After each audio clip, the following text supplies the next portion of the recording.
जिनके चरण युगों युगों से कृपा बरसाते आए, सुख देते आए, और जिनके चरण कृपा के निमित्त ही है, इस भवसागर से तारने के लिए है, जिनके चरणों से पवित्र ईश्वरी गंगा बहती है और भक्तों का उद्धार होता है, ऐसे साईनाथ महाराज के बेटा बेटी हम 38वें अध्याय बाबा की हांडी की कथा सुन रहे हैं। वो वास्तव में बाबा की हांडी नहीं है, बाबा का एक्चुअल दिल है। जब भी शिरडी आप लोग जाओ, म्यूजियम में वो हांडी रखी, उससे प्रेम पूर्वक प्रणाम करो। जो उस हांडी के दर्शन करता है, उसे आजीवन उसके घर में अन्न की कभी कोई कमी नहीं होती। बाबा का प्यार मिलता है उसे। वो हांडी नहीं है, दिल है। मैंने टाइटल में ये भी लिखा है कि बाबा की हांडी में अमृत का सार है, अमृतमयी आहार है, और अमृतमयी अमृत तुल्य जीवन प्रदान करती, सारे कष्टों को हरती। बाबा की ऐसी कौन सी वस्तु जो है जो भक्तों के कष्टों को नहीं हरती? बाबा की प्रत्येक वस्तु भक्तों के कष्टों को हरती है।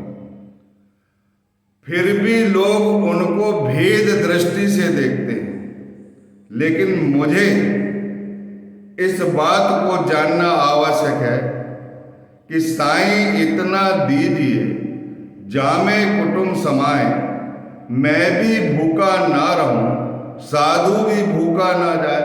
वो कौन सा साईं था? ये साईं तो अभी 100 साल पहले आए हैं। वो कौन से साईं थे? वही साईं तो ये साईं है जिसका नाम तुम पहले जपा करते थे। ऐसी भेद दृष्टि वालों के लिए कबीर दास जी ने और लिखा है कि जाति न पूछो साधु की, पूछ लीजिए ज्ञान, मोल करो तलवार का, पड़ी रहने दो म्यान।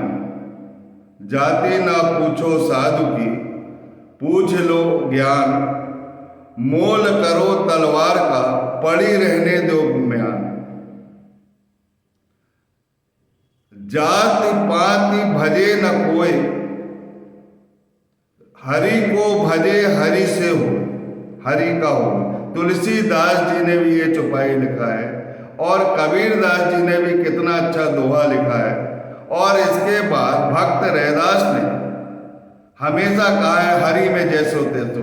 जो हरि का है उसमें सब चलेगा, कोई भेदभाव नहीं होगा, सब हरि के बच्चे हैं। वह निर्गुण भी है और सगुण भी है, और जो सबसे प्रेम करता है उससे लोग भेद करते हैं। जबकि उनकी करुणा देखो, उनकी महाममता देखो, उनके अंदर का प्रेम देखो, जिन्होंने दिल में हांडी को रखा है और दिल में पकाया है। मैंने गा के दूसरी लाइन में मैंने गा के पहले कथा सुनाई है आप लोगों को। ध्यान पूर्वक सभी कथाओं को सुनो, बहुत कल्याण होने वाला है। मेरा कोई स्वार्थ नहीं है, मैं आपके लिए, आपका कष्ट दूर होना चाहिए, वही मेरा स्वार्थ है। हरे राम राजा राम हरे हरे, हरे कृष्णा राजा कृष्णा हरे हरे। पलकों से उठाया अन्न को तूने, गिन गिन कर नैनों में संजोया। प्रेमांसु से धोकर तूने, हृदय हांडी में पकाया। कितना प्रेम करते थे वो। जो दक्षिणा उन्हें मिलती थी, दक्षिणा के लिए पात्र थे वो। उनके कोई बच्चे नहीं थे, संसार ही उनका बच्चा है, संसार ही उनका ग्रह, और सांसारिक लोगों को तारने के लिए आए थे। किसके साथ उन्होंने भेदभाव किया है? जिनके मन में निर्मल प्रेम की गंगा भक्तों के लिए बहती, जितना प्रेम खुद सौदा लेके आते थे, साफ सुथरा करते थे, और साफ सुथरा करते समय उनका प्रेम बरकरार रहता था। इसीलिए बोला, पलकों से उठाया अन्न को तूने, गिन गिन कर नैनों में संजोया, प्रेम अश्रु से धोकर तूने हृदय हांडी में पकाया। धन्य है बाबा की करुणा। क्या हिंदू कहूँ क्या मुस्लिम, क्या कहूँ सिख ईसाई, क्या निर्धन क्या धनवान, क्या ऊंचा क्या नीचा, क्या साधु क्या संत, क्या अंधा क्या अपाहिज, सबने तेरी बाबा, सबने तेरी हांडी से, तेरे हाथों तेरी द्वार कमाई में प्रेम की रोटी खाई। हरे राम राजा राम हरे हरे, हरे कृष्णा कृष्णा कृष्णा हरे हरे। साईनाथ महाराज ने अनेकों भक्तों को कहा है कि राजा राम का पाठ, राम विजय ग्रंथ पढ़ो, और अनेकों भक्तों को महाभागवत, एकनाथ भागवत, भावार्थ रामायण, ज्ञानेश्वरी पूरे जीवन काल में यही किया है और उनसे भेद रखते हैं, जिन्होंने हमेशा बोला है कि राजा राम का जाप करो। भक्तों को कहा है कि राजा राम के जाप करने से यमराज प्रसन्न होते हैं, और खुद जब देह त्याग रहे थे तो श्री बजे को बोला था कि अनवरत आपको राजा राम का जाप करना और राम विजय ग्रंथ पढ़ना। कैसी लीला है! जिनके हृदय में राम नाम हमेशा रमा रहता, जो कहते थे भक्तों को, रमते राम आओ जी, माने राम में रमे रहो भाई, रमते राम आओ जी, बूंदियों की गोनियां ले जाओ। धन्य है साईनाथ महाराज की करुणा, और उनसे भेद करते हो, ये नहीं होना।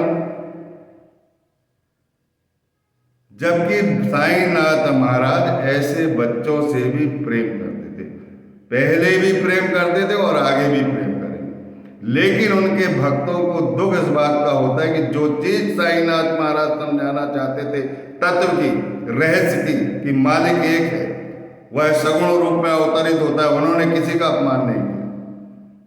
उनके बारे में ऐसी सोच रखते, उन्होंने कभी भेद नहीं किया, हमेशा सबसे प्यार किया है, बड़े प्रेम पूर्वक।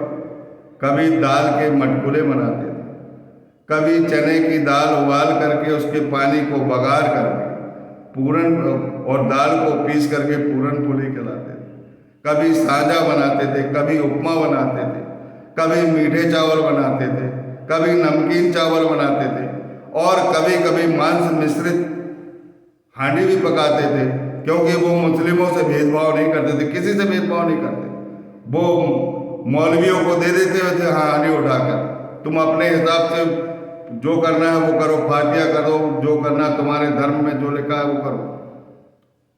और शाकाहारी भोजन में जब भी रोज भोजन होता था, रोज शाम को जो भी थालियां आती थी, जो भी प्रेम पूर्वक नैवेद्य अर्पित किया जाता था, साईनाथ महाराज की द्वारका माई में पूजा और आरती के बाद पर्दा लगता था और भक्त लोग वहीं दो कतार बन लग के खाना खाते थे, बाबा स्वयं सब कुछ परोसते थे, इतना प्रेम था। और जब भी हांडी बनती थी उनकी, चाहे शाकाहारी बने मांसाहारी, तो कभी कभी बनती थी। और उन्होंने गुरु भक्ति की जरूर परीक्षा ली। मैंने आपको एक पिछली कथा बताया था कि एक बकरे की बलि देना थी। उनने पीर मोहम्मद से बोले, जिसे बाबा बहुत मानते थे, जिनके साथ चलते थे, जिनसे प्रेम करते थे, जो साईनाथ महाराज से हमेशा वार्तालाप करते थे, उन्होंने कह दिया कि मैं बलि नहीं दे सकता। इसके बाद माधवराव देशपांडे को बोले, वो चाकू लाने गए, चाकू चलाते रहे वो। और इसके बाद काका साहब दीक्षित की बारी आई। वो सच्चे भक्त थे, सच्चे गुरु भक्त थे वो, और गुरु की आज्ञा के अनुसार उन्होंने छुरी बकरे के ऊपर रख दी। और साईनाथ महाराज कहने लगे, क्यों देर लगा रहे, काटो ना। तो जब काटने के लिए तत्पर हुए तो साईनाथ महाराज ने हाथ पकड़ लिया, कैसे ब्राह्मण? काका साहब दीक्षित कहने लगे, मैं ब्राह्मण और उससे मतलब नहीं है, गुरु की आज्ञा को श्रेष्ठ मानता हूं। जिसने, अगर मेरे सदगुरु ने जो कहा है उसमें हमें नीति और अनीति नहीं देखना है, उनकी आज्ञा का पालन करना है। और वो उनकी आज्ञा का पालन करने के लिए काटने के लिए तैयार। वो बाबा ने काटने नहीं दी, बलि नहीं देने दी। फिर कहने लगे कि मैं स्वयं इसकी बलि दूंगा।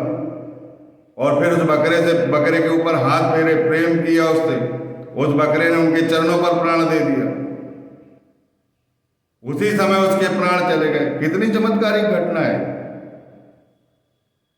बाघ जैसे को मुक्ति दे दी, 3 बार प्रणाम किया, सीढ़ी चढ़ा, 3 बार उतरा और बाघ को मुक्ति दे दी। कितना प्रेम है।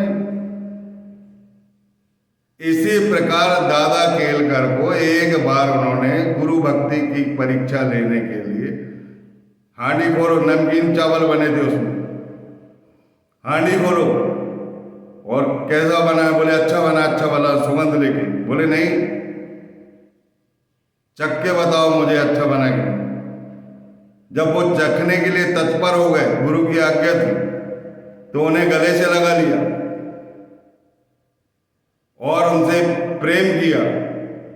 वो भक्तों की परीक्षा लेते थे कि सदगुरु के जो सच्चे शिष्य होते, वो ये नहीं देखते कि गुरु प्रसाद में हमें क्या मिल रहा है।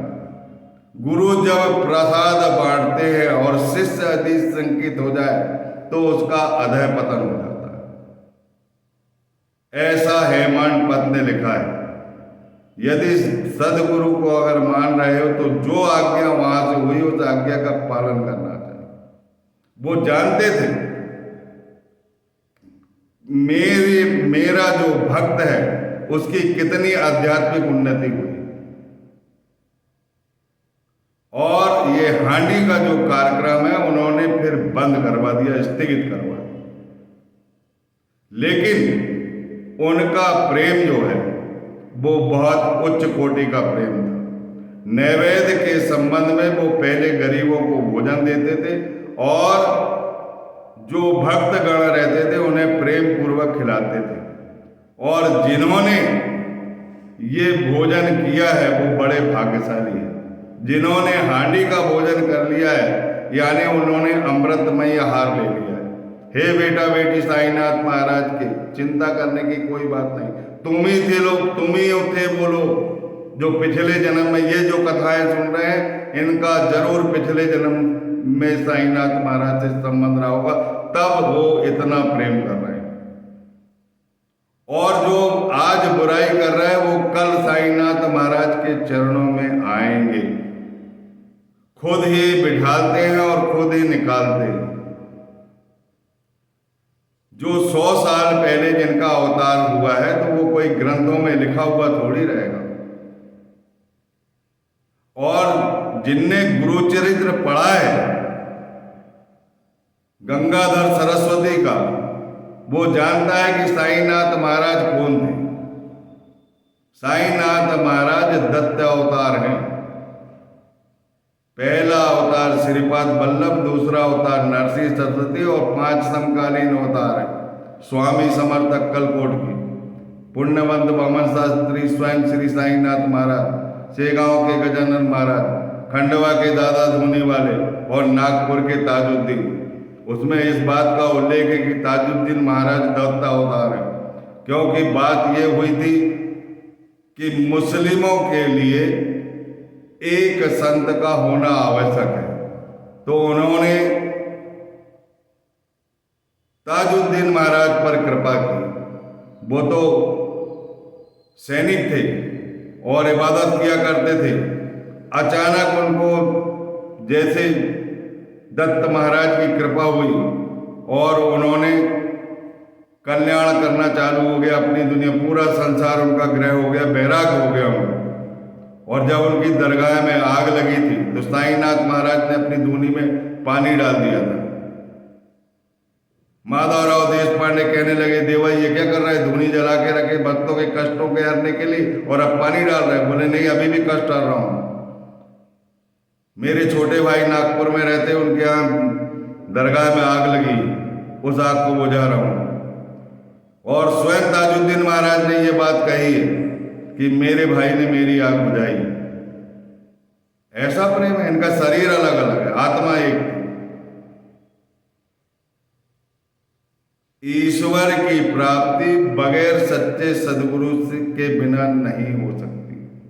जिस पर सदगुरु की कृपा होएगी वही ईश्वर को प्राप्त करेगा और ईश्वर, सदगुरु और शिष्य तीनों एक हो जाएंगे, त्रिमूर्ति हो जाएंगे।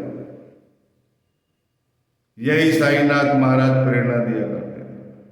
कितनी सुंदर पाठशाला है उनकी, कितनी आध्यात्मिक उन्नति की बात उन्होंने कही। साईनाथ महाराज के चरित्र के कुछ ऐसे पाठ ढूंढ लिए जिसमें इस्लामिकों को की सेवा का वर्णन किया है, बस उसके बारे में लोग बोलने लगते हैं। अरे उन्होंने भगवत गीता पढ़ाई है, कृष्ण के नाम लेने के लिए कहा है, कृष्ण के उपदेशों को समझाया है। अगले अध्याय में एक ऐसा श्लोक आएगा 39वें अध्याय में जिसमें आपको आत्मज्ञान हो जाएगा। जो अर्जुन से उन्होंने कहा है भगवान श्री कृष्ण ने, उस श्लोक की व्याख्या जितने सुंदर ढंग से साईनाथ महाराज ने किया है वैसे आज तक किसी टीका में नहीं। इतना सुंदर आख्यान, इतना सुंदर व्याख्यान, जिसे अगली बार वीडियो में बताएंगे, अगली कथा में बताएंगे। इस प्रकार साईनाथ महाराज का जीवन था और नैवेद्य उनका प्रमुख था। उनके हांडी नहीं, उनका दिल है, मैंने बता दिया। और नैवेद्य वितरण के समय एक बार छाछ थी, हेमाडपंत का पेट भरा हुआ था। बाबा ने उनसे कहा कि ये छाछ पी लो, जबकि उनके पेट में जगह ही नहीं थी। बोले बाबा नहीं पी सकता, बिल्कुल जगह नहीं, पी लो, फिर ऐसा समय नहीं पाओगे, दोबारा ये दिन देखने को नहीं मिलेंगे। हेमाडपंत ने बाबा के कहने पर पूरा छाछ पी लिया, परंतु बाबा ने कह दिया था अब बाबा महासमाधि की ओर जा रहा है। 2 संकेत दे दिए थे उन्होंने। तात्या को भी बोले थे चावड़ी समारोह जब चालू हुआ था कि मुझे देखते जाना, रात्रि में जब विश्राम कर रहे थे चावड़ी में, और बोले थे कि जा रहा है क्या तात्या, अब मुझे देखते जाना।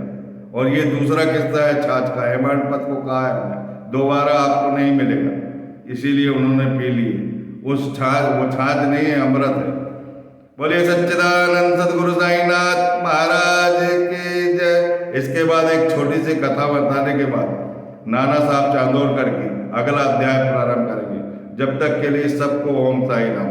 भेद दृष्टि समाप्त करो, अपने साईनाथ महाराज का पूजन करो और ईश्वर को प्राप्त